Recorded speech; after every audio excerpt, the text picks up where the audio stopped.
आइए जानते हैं आज के कुछ प्रमुख अंतर्राष्ट्रीय खबरों को। पहले एक नजर आज के हेडलाइंस पर।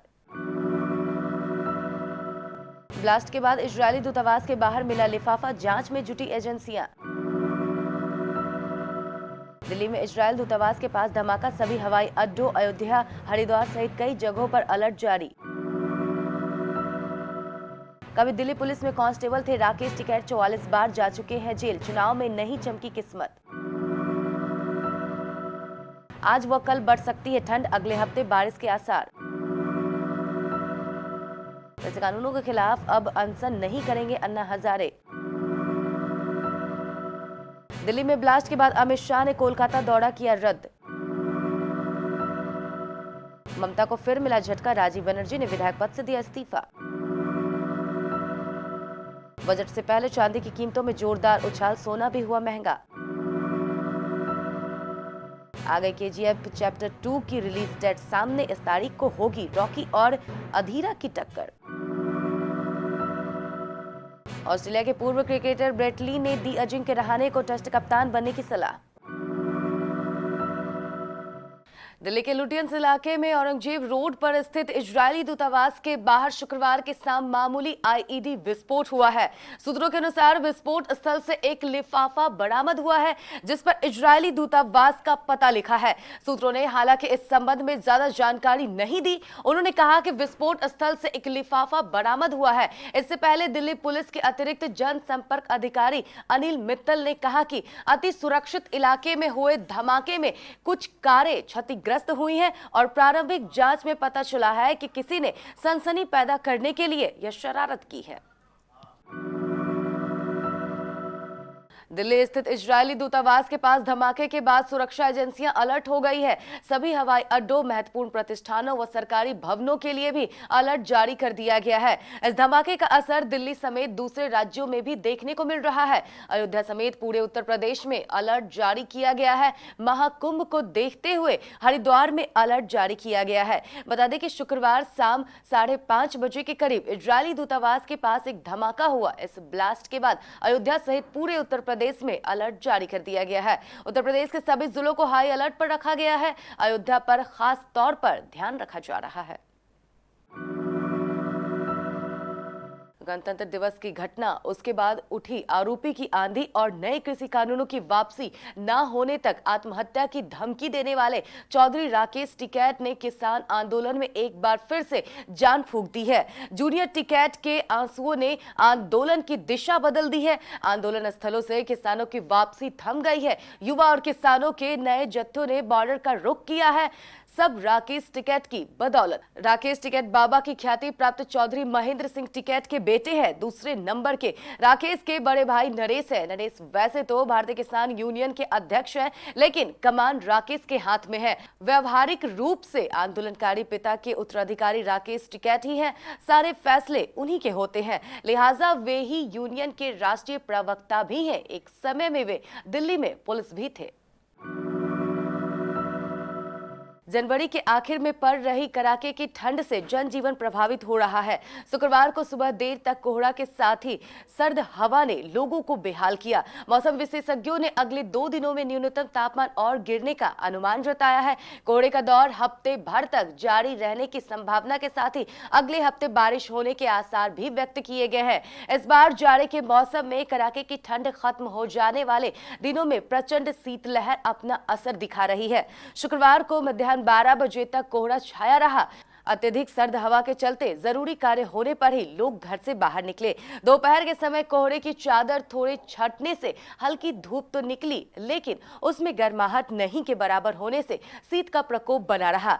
शाम को गलन और ज्यादा बढ़ गई। मौसम विभाग की वेबसाइट पर जारी पूर्वानुमान में अगले 2 दिनों में शीतलहर का प्रकोप बढ़ने की संभावना व्यक्त की गई है। इस दौरान रात और सुबह के समय कोहरा छाने के साथ ही तापमान काफी कम रह सकता है।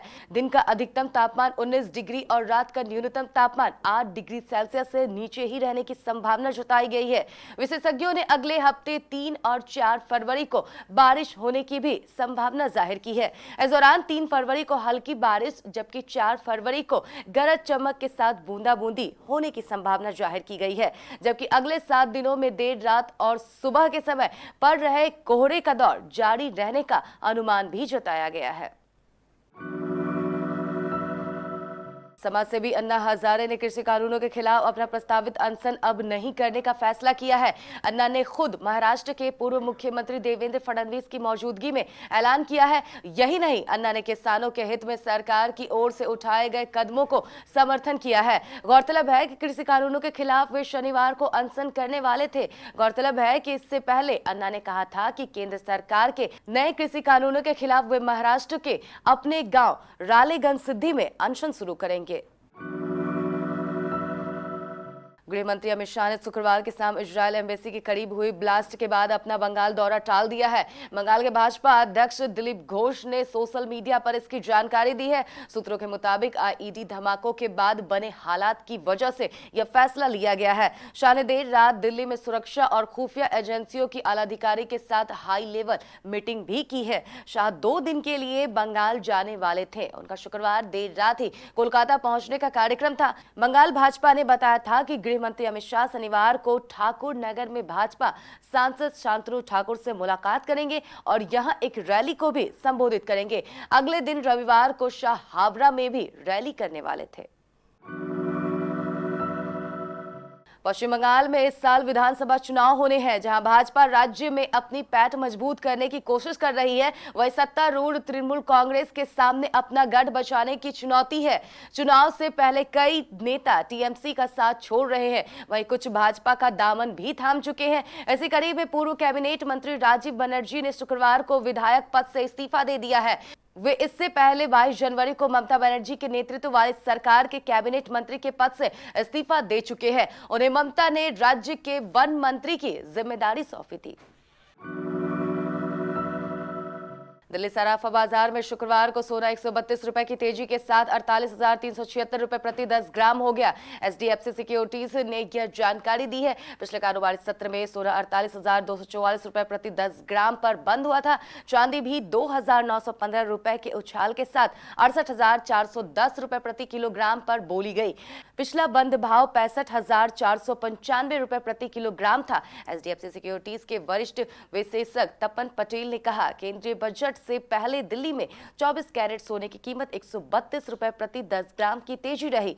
अंतर्राष्ट्रीय बाजार में सोना लाभ दर्शाता 1,844.35 डॉलर प्रति औंस हो गया, जबकि चांदी का भाव 26.35 डॉलर प्रति औंस पर लगभग अपरिवर्तित रहा।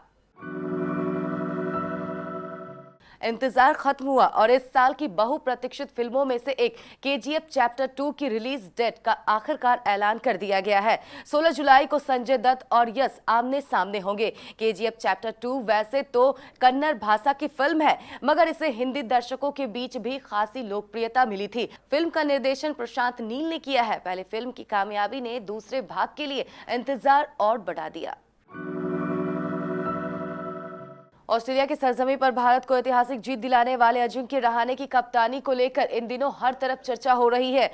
क्रिकेट के तमाम दिग्गज खिलाड़ी रहाणे की कप्तानी की जमकर तारीफ कर रहे हैं। विराट कोहली की पैटर्निटी लीव पर जाने के बाद अजिंक्य रहाणे ने आखिरी 3 टेस्ट मैचों में टीम की कप्तानी की। एडिलेड में मिली शर्मनाक हार के बाद रहाणे ने न सिर्फ टीम को एकजुट किया, बल्कि खिलाड़ियों की चोटों से जूझने के बावजूद ब्रिस्बेन में गावा मैदान पर कंगारू टीम को पहली बार हार का स्वाद चखाया। इसी बीच ऑस्ट्रेलिया के पूर्व क्रिकेटर ब्रेट ली ने रहाणे की टीम इंडिया का टेस्ट कप्तान बनने की सलाह दी है।